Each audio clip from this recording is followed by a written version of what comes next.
Hi friends. అనుకోకుండా ఒకరోజు మా ఆఫీసులో పనిచేసే నా కొలీగ్ అయిన ఫాతిమా బేగం అనే ముస్లిం ఆంటీతో నేను చేసిన నా అల్లరి చిల్లర పనుల గురించి ఈరోజు కథలో నేను మీతో పంచుకుంటున్నాను. ఇంకా అసలు కథ విషయానికి వస్తే, నా పేరు రవి. నా వయసు 26 సంవత్సరాలు. నేను విజయవాడలోని ఒక జాబ్ కన్సల్టెన్సీ ఆఫీస్లో గత 6 సంవత్సరాలుగా అయితే పనిచేస్తున్నాను. మా ఆఫీసులో మొత్తంగా ముగ్గురు స్టాఫ్ మాత్రమే ఉండేవాళ్ళం. అందులో ఒకడిని నేను అయితే మిగతా మరో ఇద్దరు లేడీ స్టాఫ్ అయితే ఉండేవారు. ఇంకా ఆ లేడీ స్టాఫ్ ఇద్దరిలో ఒక ఆమె పేరు ఫాతిమా బేగం కాగా మరొక ఆమె పేరు జ్యోతి. ఇందులో ఫాతిమా బేగం అనే ముస్లిం ఆవిడ వయసు దాదాపుగా 30 నుండి 32 సంవత్సరాల మధ్యలో అయితే ఉంటుంది. ఇంకా జ్యోతి అన్న ఆవిడ వయసు సుమారుగా 55 సంవత్సరాలకు పైగానే ఉంటుంది. పైగా ఈవిడ చేసే డ్యూటీ కూడా ఫుల్ టైం డ్యూటీ ఏమీ కానే కాదు. డైలీ హాఫ్ డే మాత్రమే డ్యూటీ చేసి మధ్యాహ్న సమయాల్లో మాత్రం వాళ్ళ ఇంటికి అయితే వెళ్ళిపోతూ ఉండేది. ఇంకా ఫాతిమా బేగం గురించి మీకు చెప్పాలి అంటే, తాను పాత సినిమాల్లో తలుక్కుమని మెరిసిన నిన్నటి తరం హీరోయిన్ రంభలాగా ముద్దుగా బొద్దుగా తెల్లగా అయితే ఉంటుంది. దానికి తోడు ఎప్పుడు కూడా ఆఫీసుకు వచ్చినా ఒళ్ళంతా సెంటు స్ప్రే కొట్టుకుని చాలా నీట్గా అందంగా అయితే రెడీ అయ్యి మరీ వచ్చేది. దాంతో ఫాతిమా బేగం ఆంటీని ఎప్పుడు చూసినా కూడా నాలో లేనిపోని తుంటరి ఆలోచనలు అనేవి కలుగుతా ఉండేవి.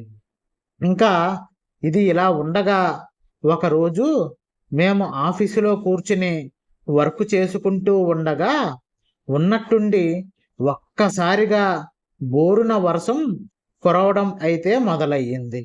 అసలుకే వర్షాకాలం కూడా కావడంతో కొత్తగా జాబులను జాయిన్ అవ్వడానికని ఎవరూ కూడా రాకపోవడంతో మేము మా ఆఫీసులోనే అలా ఖాళీగా కూర్చుని ఈగలను దోమలను తోలుకోవలసిన పరిస్థితి అయితే ఏర్పడిన రోజులవి. దాంతో మాకు ఏం చెయ్యాలో తోచక మా ఆఫీసులో ఉన్న పెండింగ్ ఫైల్స్ వర్క్లను పూర్తి చేస్తూ కూర్చున్నాం. ఇంకా ఆ మరునాడు కూడా చాలా గట్టిగా వర్షం పడుతూ ఉండటంతో హాఫ్ డే మాత్రమే వర్క్ చేసే జ్యోతి గారు కూడా ఆ రోజు ఆఫీస్కు రానే రాలేదు.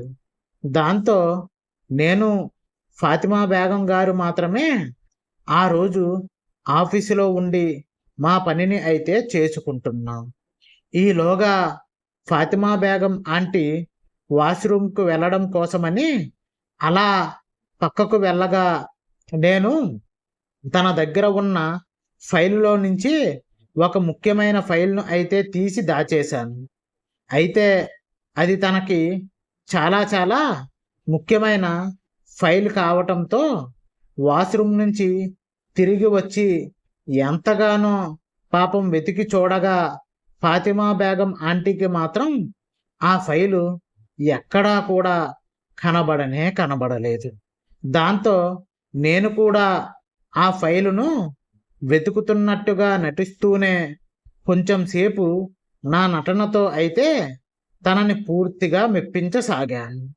దాంతో మా బాసు చేతిలో ఎక్కడ తిట్లు తినవలసి వస్తుందేమోనని ఎంతగానో కంగారుగా ఆ ఫైలు కోసం వెంపర్లాడిపోతున్న ఫాతిమా బేగం ఆంటీ ఆ ఫైలు కోసమని అటూ ఇటూ అలా కదులుతూ ఉండగా సడన్గా నా కాలును తన కాళ్ళ మధ్యలో అయితే అడ్డంగా పెట్టాను. దాంతో ఫాతిమా బేగం ఆంటీ ఉన్నట్టుండి ఒక్కసారిగా అదుపు తప్పి నా మీద అయితే పడిపోయింది. అలా పడటంతోనే తన మోకాలు దగ్గర చిన్నగా దెబ్బ తగిలి తన కాలు అనేది బెనకడం అయితే మొదలయ్యింది. దాంతో ఇదే సరైన అవకాశంగా భావించిన నాలో ఉన్న తొంటరిగాడు వచ్చిన ఈ అవకాశాన్ని సద్వినియోగపరుచుకుంటూ ఒక ఆయింట్మెంట్ను తీసుకుని వచ్చి తను వద్దు వద్దు ఏం పర్వాలేదు నాకు ఏమీ కాలేదులే అంటున్నా కూడా ఆ ఆయింట్మెంట్ చూపును తీసి ఆ దెబ్బ తగిలిన చోట పుయ్యడం అయితే మొదలు పెట్టాను. దాంతో ఒక పక్క ఆ దెబ్బకు ఆయింట్మెంట్ పూస్తూనే మరో పక్క ఆ ఫైల్ దొరకలేదు అని మీరు ఏమీ బాధపడకండి అంటూనే తనకు ధైర్యం చెబుతున్నట్టుగా అయితే నటించసాగాను. ఈ వంకతో తనని ఇష్టానుసారంగా నా చేతులతో అయితే స్పృశించసాగాను.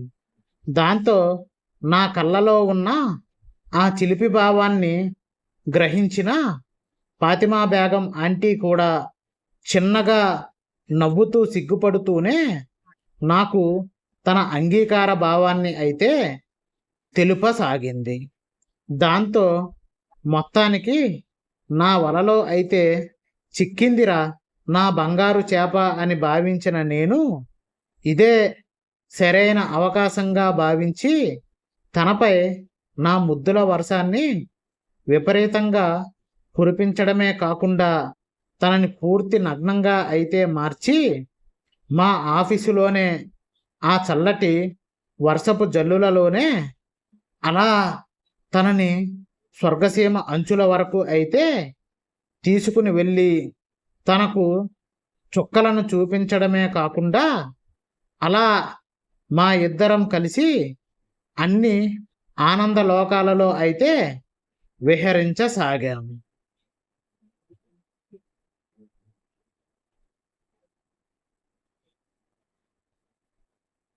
ఓకే ఫ్రెండ్స్, ఈ రోజుకైతే ఇదేనండి మన స్టోరీ. మా వీడియో కనుక మీకు నచ్చినట్టయితే లైక్ చేయండి, షేర్ చేయండి, సబ్స్క్రైబ్ చేసుకోండి. మరొక మంచి వీడియోతో మరలా కలుద్దాం. అంతవరకు బాయ్ బాయ్.